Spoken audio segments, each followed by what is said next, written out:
Pagi yang cerah ini kita mengadakan 2 HBN sekaligus. Hari besar nasional yang pertama adalah HSN, Hari Santri Nasional. Yang kedua adalah HSP, Hari Sumpah Pemuda. HSN, Hari Santri Nasional, yang mestinya kita adakan pada tanggal 22 Oktober di jamak takhir. Jamak takhir ini ke HSP, Hari Sumpah Pemuda, yang jatuh pada tanggal 28 Oktober. Lalu apa hubungannya? Apa ada enggak relevansi antara HSN dengan HSP? Ada.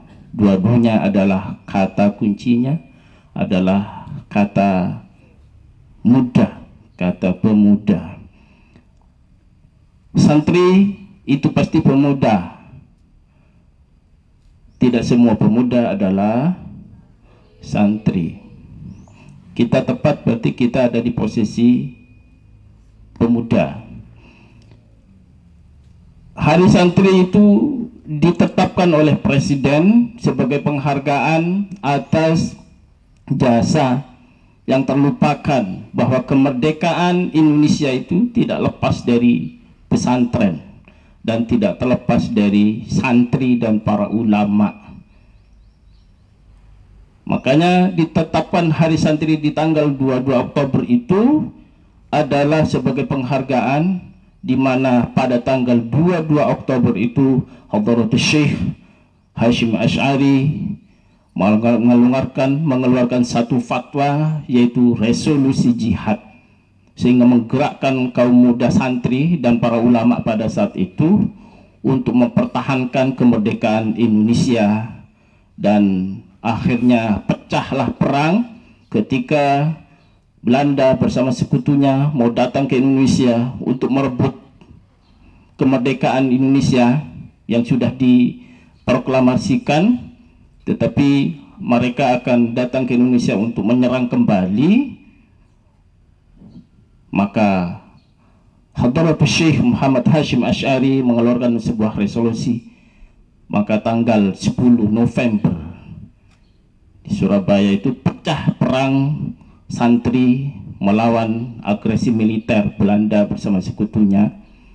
Dan alhamdulillah, perjuangan agresi militer Belanda dan sekutunya itu pada akhirnya gagal dan Indonesia tetap merdeka.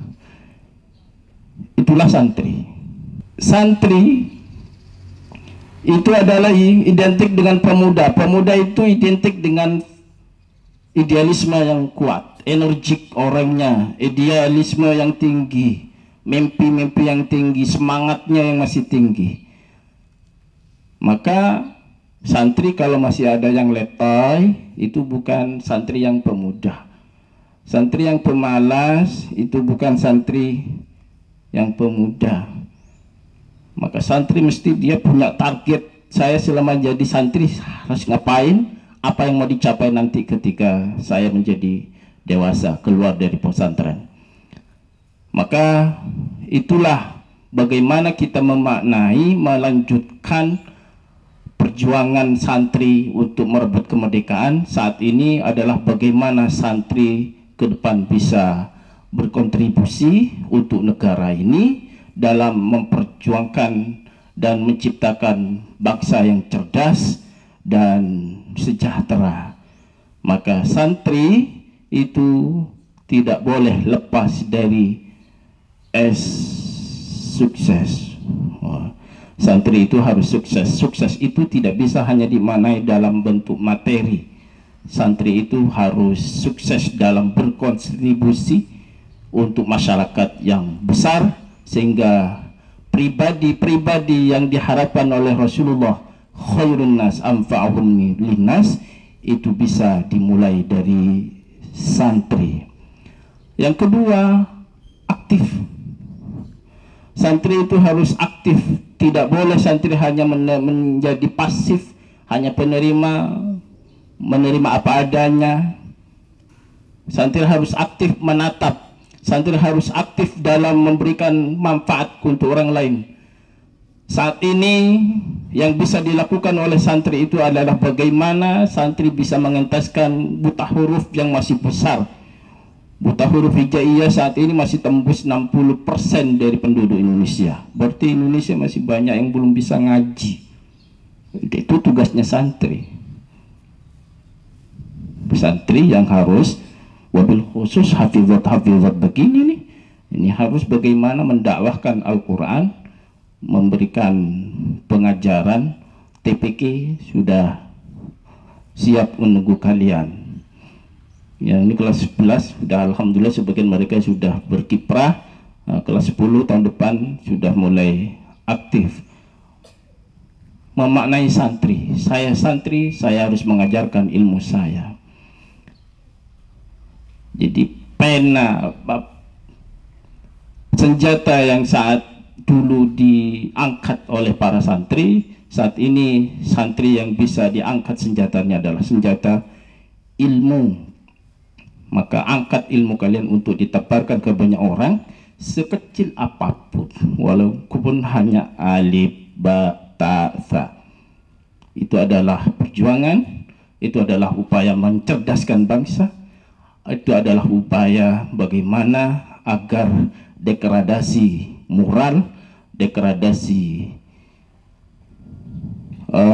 buta huruf, degradasi dalam hal masih banyak orang yang tidak bisa ngaji itu bisa dientaskan oleh santri. Itu adalah tugas santri. Banyak saat ini upaya-upaya bagaimana agar anak-anak muda ini bisa jauh dari agamanya sendiri, dijauhkan dari Al-Quran, moralnya dirusak. Nah, itu santri harus menjadi pionir untuk mengentaskan semua itu. Santri itu harus nasionalis, karena Rasulullah sendiri juga nasionalis sebenarnya.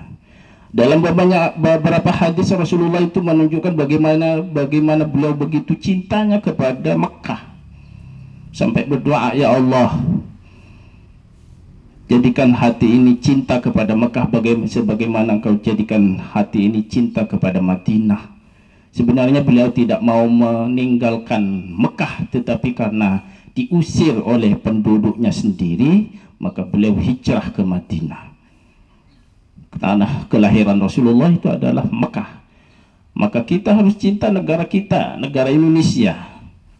Indonesia lah yang menjadi tanah kelahiran kita, karena negara yang melindungi kita. Tanpa negara kita tidak bisa aman dalam beribadah, tanpa negara kita tidak bisa aman dalam mengaji, tanpa negara kita tidak bisa ngapa-ngapain. Kita lihat Palestina, Suriah saat ini hancur lebur, ya karena negaranya sedang dijajah. Indonesia harus, penduduknya harus cinta kepada negaranya. Hubbul watan, ya lal watan, ya lal watan, ya lal watan.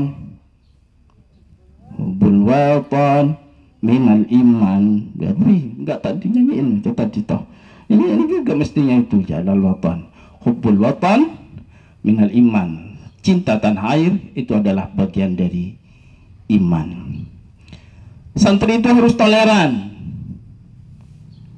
harus memiliki toleransi, karena Indonesia majmuk bangsanya ini. Negara yang majmuk, terdiri dari banyak agama yang diakui ada 6, terdiri dari ribuan suku, ras, dan kepercayaan di Indonesia. Maka itu harus dipahami. Santri itu harus religius. Ya itulah memang santri. Santri itu memang identik dengan agama. Santri itu harus berpegang teguh pada syariat agamanya, ajaran agamanya, kuat dan mendakwakan tauhid kepada yang lain. Jangan sampai santri sendiri yang malah tidak tahu agamanya, tidak berpegang teguh pada syariat agamanya, sehingga jilbab pun dilepas, aurat pun diumbar. Na'udzubillahi min zalik. Itu ada santri itu jilbabnya dilepas, di sini rapi gitu. kayak nggak ada pelanggaran. Begitu keluar di rumahnya, auratnya dibuka, jilbabnya dibuka, hilang identitas santrinya. Nauzubillahi min. Jangan sampai terjadi pada kita kalian ini. Ya, nggak boleh ini. Santri harus tetap menjaga auratnya, berpegang, karena itu adalah syariat. Jangan sampai nanti digantung kita di neraka karena lepas agama, lepas jilbab, rambut kita digantung. Naudzubillahi min dzalik. Itu ada yang mimpi, bukan mimpi, itu mati suri melihat peristiwa itu. Wanita yang digantung di neraka, rambutnya itu digantung, diikat gitu, karena lepas jilbabnya, enggak menutup auratnya. Naudzubillah. Santri itu perpaduan antara religiositas dan nasionalisme itu akan menumbuhkan toleransi yang kuat pada jiwa santri. Santri itu harus menjadi inspirasi dalam memegang agamanya, memegang syariat ajaran agamanya, inspirasi dalam akhlaknya, inspirasi dalam ibadahnya, inspirasi dalam perilakunya, dan inspirasi dalam menebar manfaat untuk orang lain. Jangan remehkan, menunggu untuk melakukan sesuatu yang besar sementara kita tidak memulai dari yang kecil. Lakukan di rumah, walaupun hanya adik, tetangga, 1-2 ngaji Iqra di rumah. Itulah santri, dan itulah yang bikin orang tua kalian menjadi bangga. Lakukan sekecil apapun saat ini juga, jangan tunggu nanti, ya enggak jadi juga akhirnya. Naudzubillahi min. Itulah santri, dan itulah yang harus dilanjutkan perjuangan santri dulu dengan santri yang ke depan. Angkat pena ilmu kalian untuk mengentaskan kemiskinan, mengentaskan buta huruf, mengentaskan kebodohan bangsa ini. Naudzubillah. Mudah-mudahan oleh Allah Subhanahu wa taala diberikan kemampuan dan taufik hidayahnya agar kita menjadi manusia-manusia, pribadi-pribadi yang bermanfaat untuk orang lain. Amin ya rabbal alamin. Assalamualaikum warahmatullahi wabarakatuh.